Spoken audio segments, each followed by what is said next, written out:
right now on 5 on your side at 10. Tonight, open carry crackdown. The move by leaders in St. Louis to regulate guns on the streets. I really think it's a good idea. It's really gotten dangerous over here. And tonight, home grows. We verify if renting or owning your home changes whether you can grow your own weed in the state of Illinois. A weather first storm alert tonight as showers and storms continue to move across the area. We should see a downward trend. We're tracking the very latest right now. We are in storm alert. Right now we're seeing flashes of lightning over the arch. We have problems on both sides of the river, severe thunderstorms, flash flood warnings, and thousands of power outages. Thank you for being with us. I'm Ann Allred. Rain is moving throughout the area. Let's get to Chief Meteorologist Scott Connell, who is tracking these storms. Scott. It's been a night, Ann, that's for sure. Once these thunderstorms started popping up with that heat and humidity this afternoon, we've been dealing with the gusty winds. We've had some hail, flash flooding now a concern too, and one more storm that just peaked severe strength out in West St. Louis County. Let's take a look overall. We've had this cluster just kind of bubbling up around St. Louis as we've gone through the evening hours. Off to the east, starting to settle down a little bit, but now this one storm out to the west picking up a little intensity.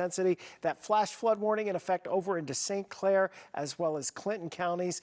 A lot of heavy rain here, 2 to 3 inches, and still falling in some cases, so don't drive through those flooded roads. Now we're talking about this severe thunderstorm warning. Although the storm's weakening a little bit, those gusty winds put down into central St. Louis County, along Lindbergh, along 270, out in Creve Coeur, Frontenac up towards Maryland Heights. That's until 10:30. Weather Service might cancel that early as the storm is already weakening, but it's actually intensifying a bit along the Missouri River.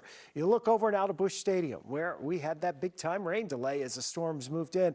The overall flavor of things will be for the showers and storms to weaken and diminish as we head through the remainder of the evening. There still could be a few strong storms possible, as we're seeing right along the Missouri River over West St. Louis County and eastern portions of St. Charles County.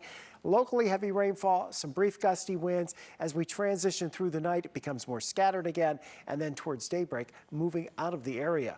We'll catch you in a few minutes. We'll talk about the rest of the weekend, Ann. Those storms are moving faster the bi-state. This is a video out of North County showing that heavy rain. The roads were wet and almost impossible to see. Spanish Lake got hit hard by the storms. Here you can see multiple trees and power lines down. There are thousands right now without power. According to Ameren, as of 8:30 tonight, at least 20,000 homes are without power. That's in St. Louis County, 11,000 without power in St. Louis City. You can get the Weather First forecast on your phone anytime. Just text the word weather to 314-425-5355. We want to get to some breaking news. Fire crews are battling a fire at an auto repair shop in Dellwood. 5 on your side's Brent Solomon is live. Brent. I tell you what, Ann, as those storms were rolling out of the area, a massive fire was breaking out right here behind me. I'm going to get out of the way. There's still a very heavy presence right now with multiple fire agencies working on this one. We're on West Florissant right now, not far from Chambers Road. This is the Show Me Sounds and Wheels auto repair shop. It caught fire around 9 o'clock tonight. Fire investigators calling a second alarm, more resources to help them put out the fire. At this hour, they don't know how it started.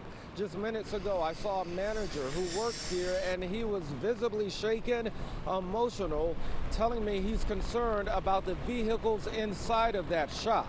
As you can imagine, there's a lot of damage here.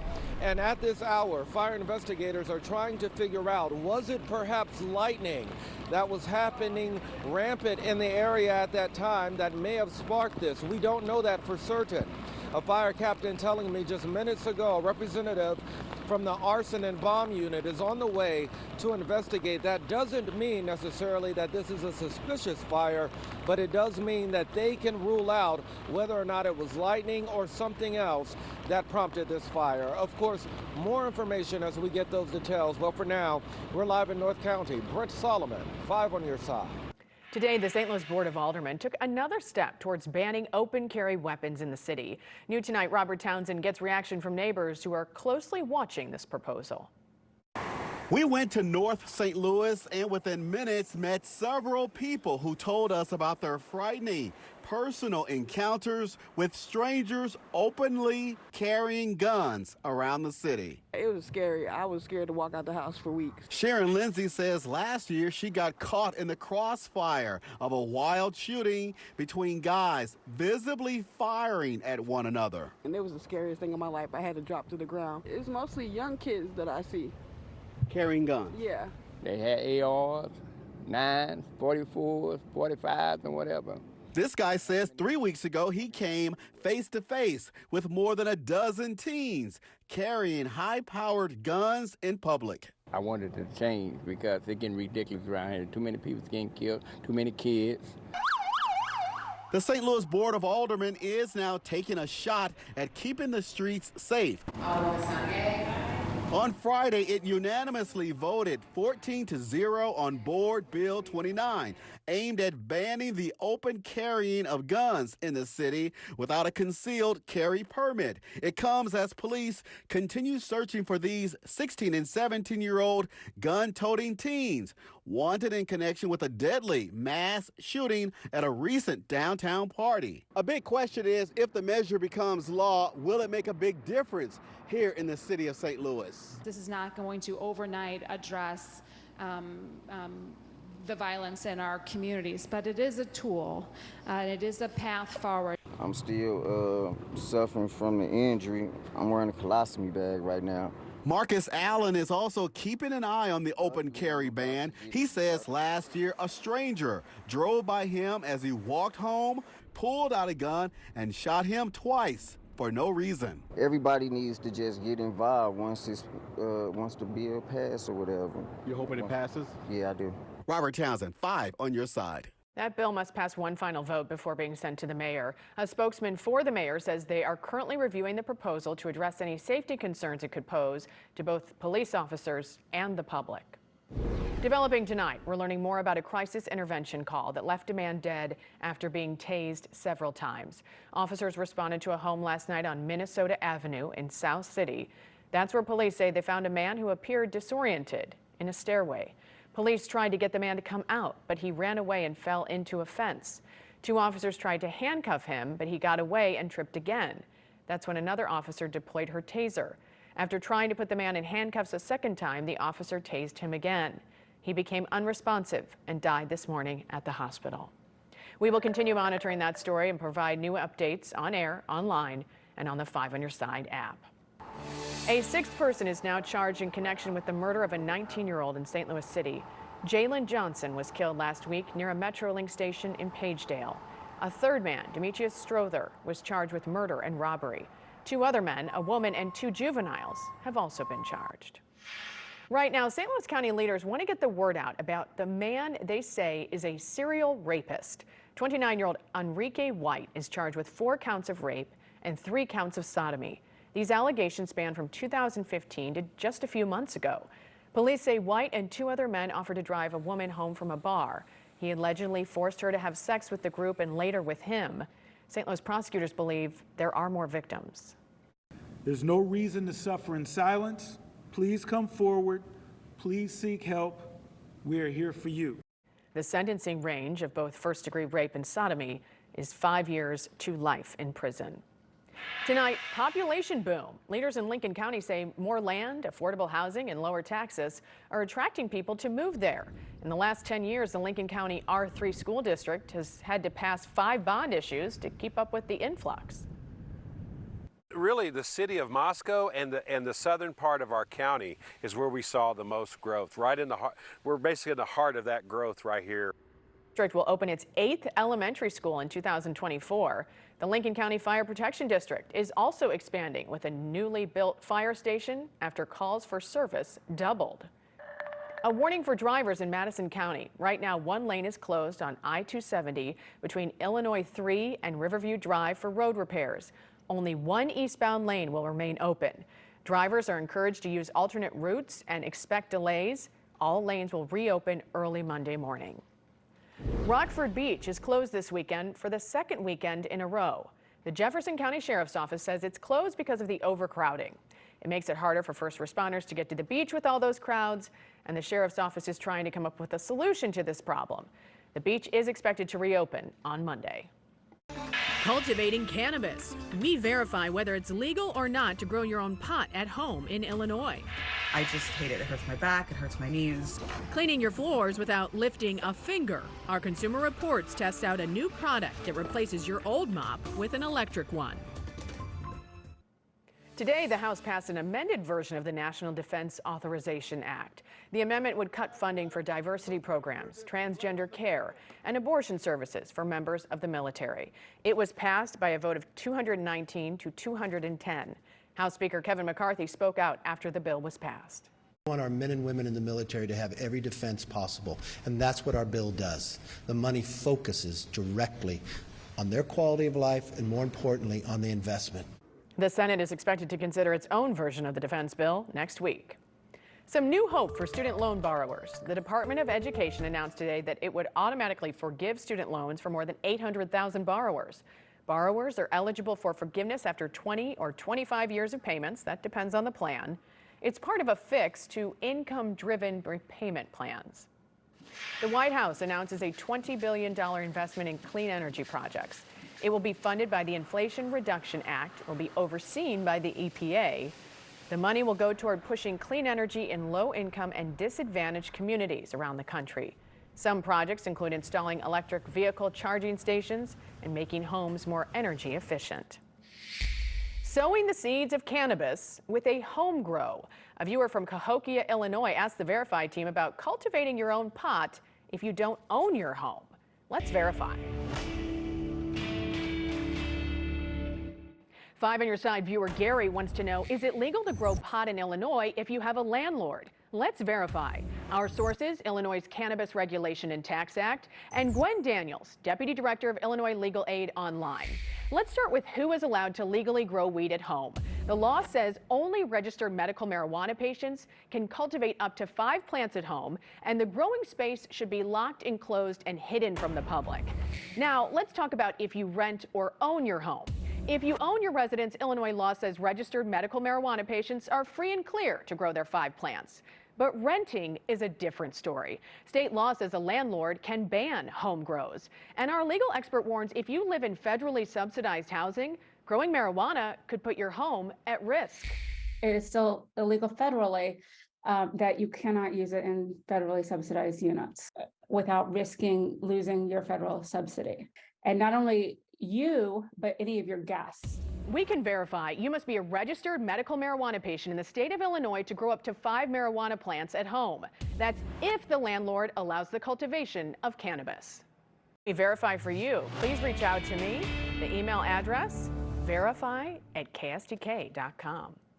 There's new information tonight that shows Missouri's cannabis business is rapidly growing. According to the state's Division of Cannabis Regulations, marijuana sales are averaging $4 million a day. Those numbers include both medical and recreational sales. Missouri started selling recreational pot on February 3rd. When it comes to cleaning, everyone loves a shortcut, right? Now there's a product that can mop your floors without having to lift a finger. I love it already. Consumer Reports experts test whether or not you can ditch the messy mop for good. Here's Mike Bush. No one wants dirty floors, but few of us like to clean them. I have a dog who I have to clean up after daily. I just hate it. It hurts my back, it hurts my knees. Your knees may never have to hit the floor again thanks to this thing. It may look like a robotic vacuum, but it's actually a robotic mop. Never heard of a Robo mop? Consumer Reports' Tyler Evester explains what they are. You have your more basic ones that you control via remote control, and then you have hybrid ones that are capable of both mopping and vacuuming. You can control these ones via an app. Robotic mops are designed to clean hard surface floors like tile, vinyl, or some hardwood, not carpet. To test how well a robotic mop can actually mop, CR's testers spill espresso and V8 juice on ceramic tile and vinyl flooring and then let it dry. The best RoboMops tackle the stains and leave a clean floor behind. Hint, models with spinning mop heads did the best job. For a navigation test, we assess how well the mops are able to avoid obstacles. We see how well they steer on furniture, as well as how they interact with both cords and carpet fringe. In CR's tests, this pricey hybrid model from Narwhal came out on top, and it has an auto clean function that will wash the spinning mop heads as well. For much less, this basic Samsung mop matched the Narwhal test for test, but it won't clean itself. As a bonus, it can also be used as a handheld scrubber for surfaces like your shower. One downside of the Samsung, it's more than 5 inches tall, which means it may not fit under some furniture or the toe kick of your kitchen cabinets. If that's an issue for you, the moderately priced Bissell Spin Wave also did well in CR's tests and is less than 3.5 inches tall. So how long does it take for a Robo mop to clean your floor? CR says the models in its ratings range from 50 to 100 minutes. Cardinals pitcher Jack Flaherty helped the kids at Matthews Dickey Boys and Girls Club pull off a triple play today. He was the surprise guest at Triple Play Day. Flaherty and his mom donated all kinds of sports gear like wiffle balls, basketballs, footballs. It was just all part of a day focused on fitness and fun. We want to make sure that young people are getting out and getting some exercise, that there is a healthy way that they're expressing themselves. And then also we know that being outdoors and playing games is good mentally and emotionally for children. So given the stress that many of them experience throughout the year, this gives us a positive way to allow them to release that energy. An estimated 500 kids took part in Triple Play Day. They participated in 10 different activities like swimming, and you saw that huge rock climbing wall. Pretty cool. The lottery fever ranges on as tomorrow's Powerball jackpot's up to $875 million. That's the third highest jackpot ever. The lucky winner could choose to take the cash option, that's about $442 million, or the total amount paid in yearly increments. People all over the country are speaking out about what they would do if they won. First thing I would do, get my tithe, pay the church, and the rest I would get me a house, pay all my bills off, and distribute it out to my family. The next drawing is tomorrow night at 10, so go grab some tickets and good luck. We are in storm alert right now. Our weather watchers at home have been sending us pictures and videos. We have a video from Lauren Cato. You can see huge puddles piling inside Busch Stadium as the Cardinals were scheduled to play against the Washington Nationals. And Chief Meteorologist Scott Connell joins us now again with the weather first forecast. It's been a very busy night. So we've got severe thunderstorms. Now we have these flash flood warnings. Yeah, the flash flood warnings are probably going to linger for a little while longer. Over 4 inches of rain over in Fairview Heights just in a couple of hours. So, that's a problem. And we're still seeing heavy rain out here now in St. Charles County. Look how slow that traffic is along Highway 70. This is coming east of Zumbel, heading towards the Blanchette Bridge, and we're down to 79 degrees right now. That's because we have rain-cooled air. So we have one flash flood warning. The severe thunderstorm warning, like we told you at the top of the show, that storm was weakening in St. Louis County. It's still there. You're still getting some heavy rain out here, especially as you go out towards Earth City and across into St. Charles. That's where some of the heaviest rain is. There's another batch down here as you go a little farther to the west. Here's where the heavy rain was, though, over the last hour and a half. That storm sitting over northern portions of St. Clair County, dumping heavy torrential rainfall. So flooding concerns here. Don't drive through any roads that are flooded. Hopefully the water will drain off fairly quickly. But that flash flood warning is in effect until 1:30 tomorrow morning.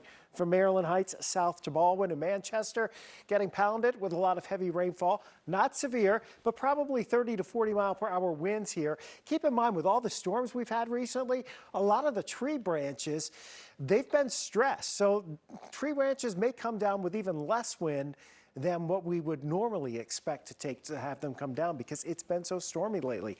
Here are the power outages we just checked on the Ameren website a few minutes ago for Ameren, Missouri, Ameren, Illinois. St. Louis County, not quite 20,000. That's down a bit, so some progress, right? City of St. Louis, a little over 1,000 customers. Madison County in Illinois, just over 2,000, about the same in St. Clair County. Jefferson County's come down a little bit, now back to 1,100. Hopefully overnight, as the weather settles down and all of this pushes to the east, the Ameren crews and other helpers that come in to clear the brush of the trees will be able to make some progress so that we don't have extended power outages. By tomorrow morning, most of the rain's pressing east and southeast of St. Louis, which sets us up for a pretty decent weekend.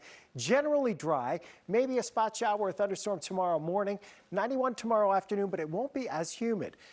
97 was our high temperature today. It felt like it was 105, even higher in some spots. We're back to 94 on Sunday.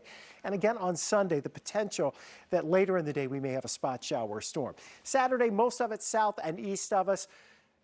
City SC taking the pitch here is a 7:39 kickoff tomorrow night. 85 degrees right down the street at City Park. We'll be looking at warm conditions on Sunday, temperatures back into the mid-90s. So the flavor of things is for these storms that are out there now. Yes, they're going to produce some more heavy rain, which for some of us, we still need it. A lot of places are still dry as bone, but we'll see that winding down. The severe threat, that's pretty much diminishing now, so it should just be heavy rain and maybe 35 to 40 mile per hour winds. Most of the weekend's pretty dry. We'll get those storm chances at times next week and some more big heat towards the middle of next week. Scott, thank you. Frank's here to tell us what's next.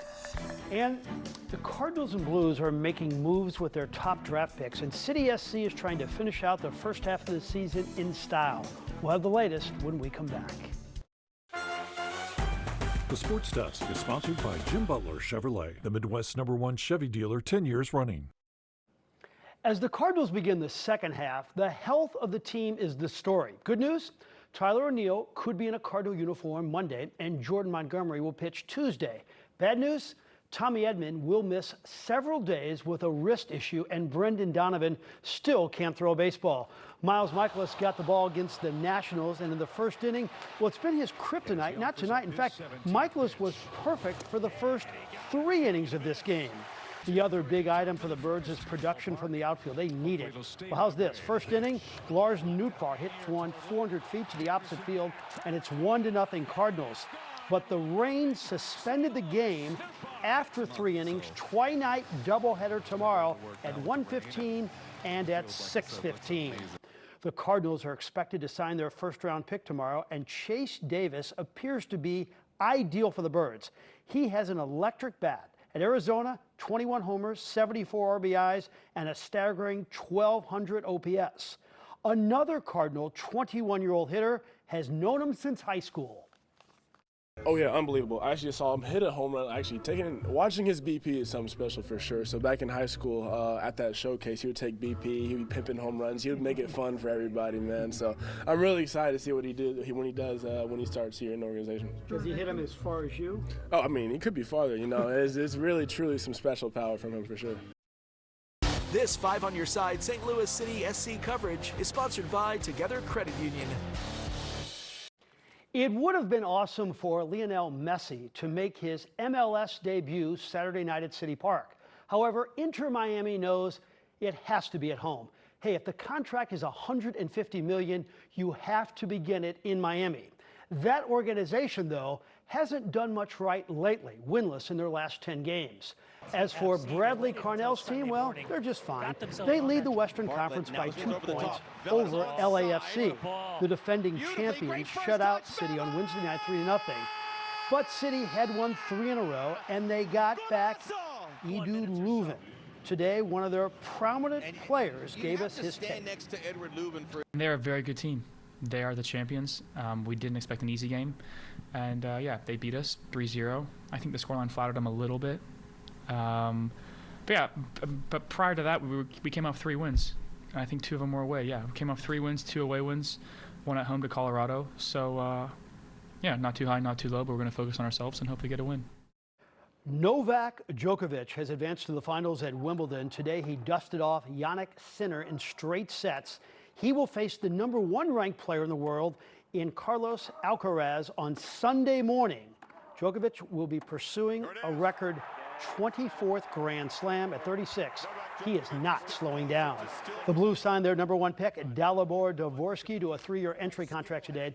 The 18-year-old Slovakian was the 10th pick in the draft. Keith Tkachuk told me Dvorsky has a similar skill set to the late, great Pavel Demitra. Dvorsky will play next year in Sweden and could be playing in St. Louis in a couple of years. And congrats to this young man. Cooper Sharp, the St. Louis U High grad, class of 2022, has just qualified for the U.S. Olympic trials. He posted the qualifying time in the 100-meter backstroke tonight in Des Moines. He swims for the University of Wisconsin. And be with us Sunday night at 10:30 for Sports Plus. The Hall of Famer Whitey Herzog with his thoughts on the Cardinals. And that will do it in sports, Ann. Exciting about the Olympic trials. Wow, Frank, thank you. Coming up, the zoo is offering something special for its visitors this summer. The unique experience that gets you up close and personal with the giraffes. You can get up close and personal with giraffes at the St. Louis Zoo. This is so cool. This summer, visitors can feed the giraffes for just $5 a person. Feeding opportunities will be from 11:30 and also at 2:30 each day. All right, Scott quick has a check. final check. Yeah, we've got these showers and storms.